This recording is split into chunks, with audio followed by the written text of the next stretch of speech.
At an air show, Hal Jordan talks with a young boy as they watch a group of fighter jets take off. However, one of the jets begins to malfunction and explodes. Hal transforms into the Spectre and grabs the jet, allowing the pilot to live. The Spectre admonishes Jordan, stating that the pilot was a good man and destined to enter heaven. The Spectre points out that while this was happening, a boy in Italy was struck and killed by a drunk driver in a hit-and-run accident. Hal points out once more that he's trying to atone for the deaths he's caused. The Spectre turns into Parallax and says he knows. Meanwhile, Kyle Rayner is at a planet on the far end of the galaxy. He fights off a monster and is greeted by the planet's inhabitants. Kyle's ring translates a message from the locals. Parallax is coming.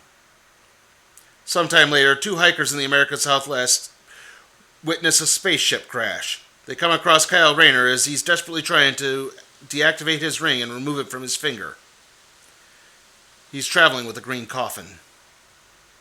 As this is happening, two former Green Lanterns, Guy Gardner and Jon Stewart, wait outside Yankee Stadium for Hal Jordan to arrive. Guy Gardner was a backup Green Lantern to Hal Jordan who would fill in whenever Jordan was off the planet Earth. Now, Guy is known for being very boastful, stubborn, and loudmouth to a fault. To put it simply, he's the bro-douche Green Lantern.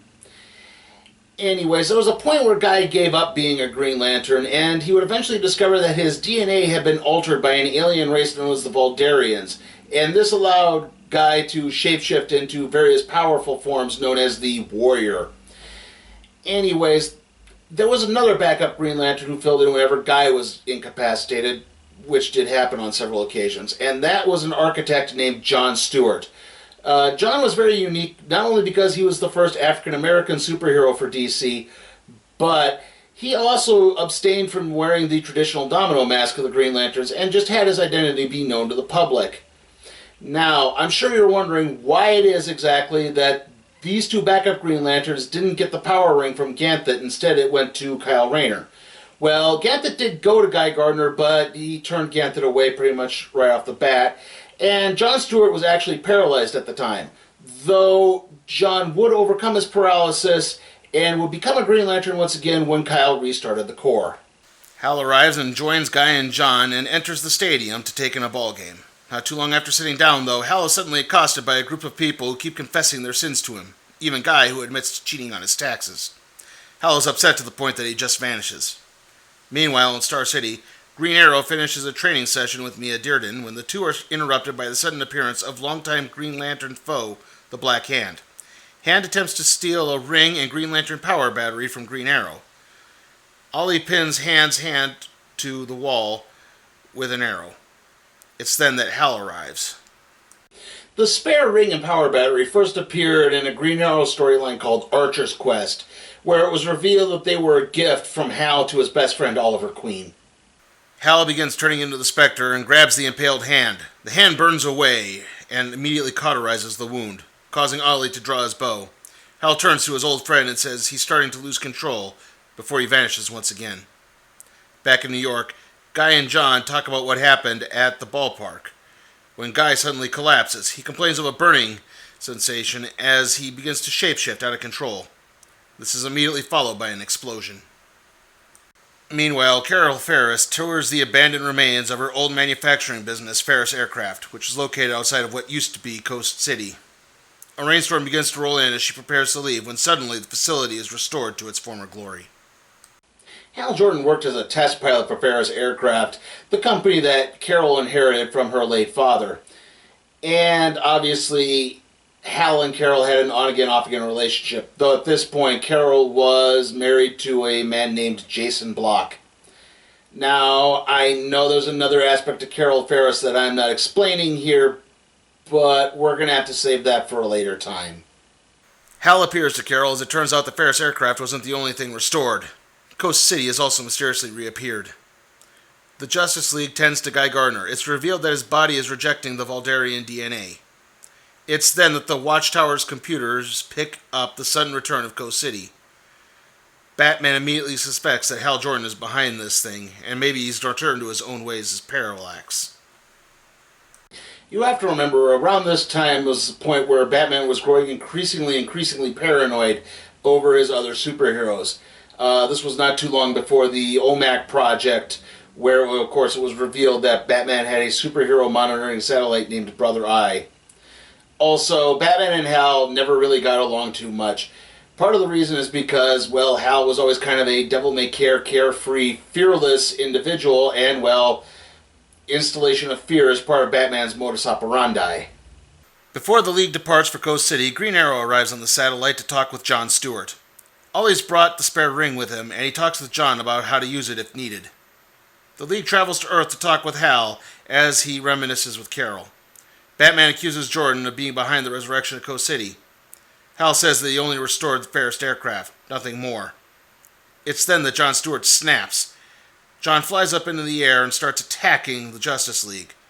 Hal tries to stop his friend, but the Spectre pulls him back. Hal begins to hear something as he vanishes. Parallax is coming.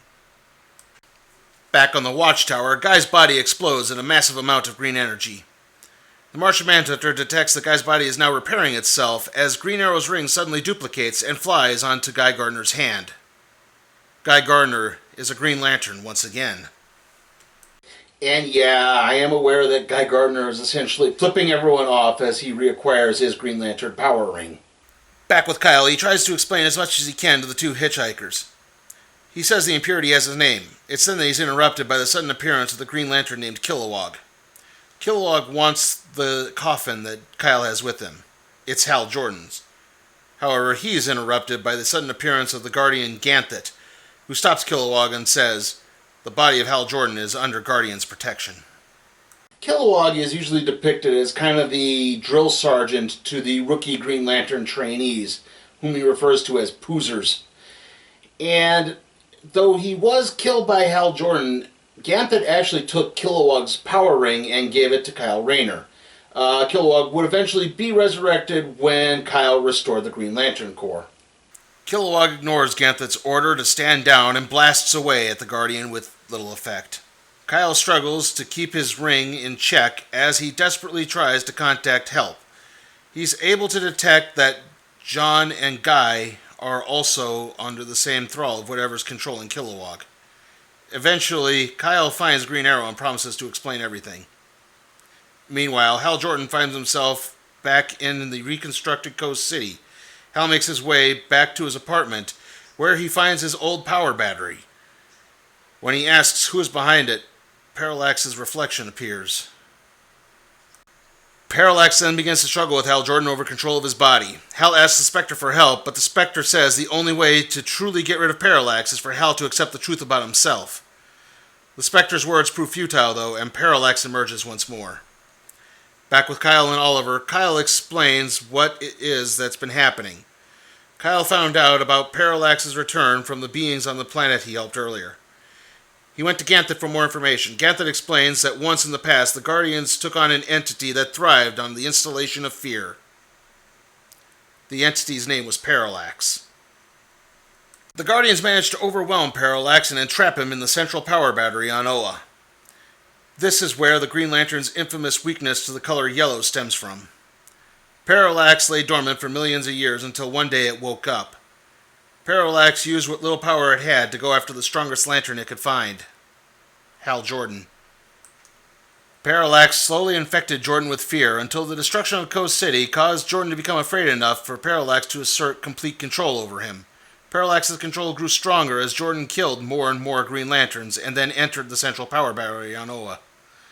This allowed Parallax to fully bond with Hal Jordan and take over control of his body.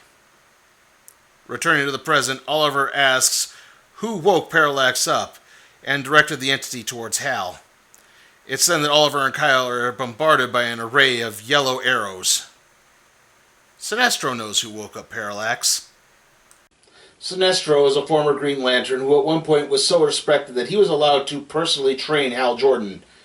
Unfortunately, it was revealed that all that respect had gone to his head, and he used his power ring to basically become a tyrannical leader of his home planet of Kuragar. Now, eventually, Hal Jordan turned on Sinestro, and he was removed from the Corps. Sinestro made his way to the antimatter dimension Quard, where he carved his own yellow power ring, which he would use to become a constant threat to Hal Jordan and all other Green Lanterns. Now you may be wondering, as I referred to earlier, that Sinestro was killed by Hal Jordan by snapping his neck. Well, that wasn't really Sinestro. It turns out that was a hard-light construct hologram constructed by Parallax because the two were actually imprisoned in the central power battery at the same time. Why the Guardians of the Universe thought that imprisoning two yellow-based entities in the same place was a good idea, I have no freaking clue. And if you haven't figured it out, yeah, Parallax is infecting the other Green Lanterns, which is why we've had these sudden heel turns of John Stewart, Guy Gardner, and Kilowog. Sinestro blasts away at Kyle and Oliver until he makes his way to Hal Jordan's body. Sinestro infuses the body with enough yellow energy to allow Parallax to return to the land of the living. The entity emerges only for Ganthet to clear the Parallax infection from Kilowog. However, the Guardian is blindsided by Guy Gardner and John Stewart. Ganthet's unfazed, though, and he clears the infection out of the two Earthlings. This is followed by the arrival of members of the JLA, JSA, and Teen Titans. Meanwhile, Kyle Rayner continues his struggles with Sinestro. However, this allows Green Arrow enough time to slip on the ring and begin charging it. Green Arrow rises to confront Sinestro, but Sinestro mocks Oliver, pointing out that someone as cynical as he is couldn't possibly generate enough willpower to wield the ring properly. Ollie struggles to generate one construct of an arrow, but it's enough for Kyle and Oliver to get away from Sinestro for a short while. This stems from a lot of earlier Green Lantern stories of the 60s and 70s where, for some reason, Hal would take his ring off and it would somehow find its way into the hands of some bystander walking down the street who would immediately gain Green Lantern powers upon putting the ring on. And it really shouldn't work that way, since the whole premise of the Green Lantern Corps is you have to be worthy to enter it. You have to have the ability to overcome great fear through the use of your sheer willpower. So you can't just be any geek off the street who happens to find the ring. Back with the others, Alan Scott ensnares Parallax long enough for Guy and John to attack. It's then that Hal Jordan begins to try to reassert control over his body. Finally, the Spectre appears and manages to rip Parallax away from Hal. However, the fear entity gravitates to a new host, Ganthet. With his last bit of strength, Ganthet rips open a portal of light and tosses a green orb for Hal Jordan to follow. Hal travels through the portal, seeing old friends and family from the past.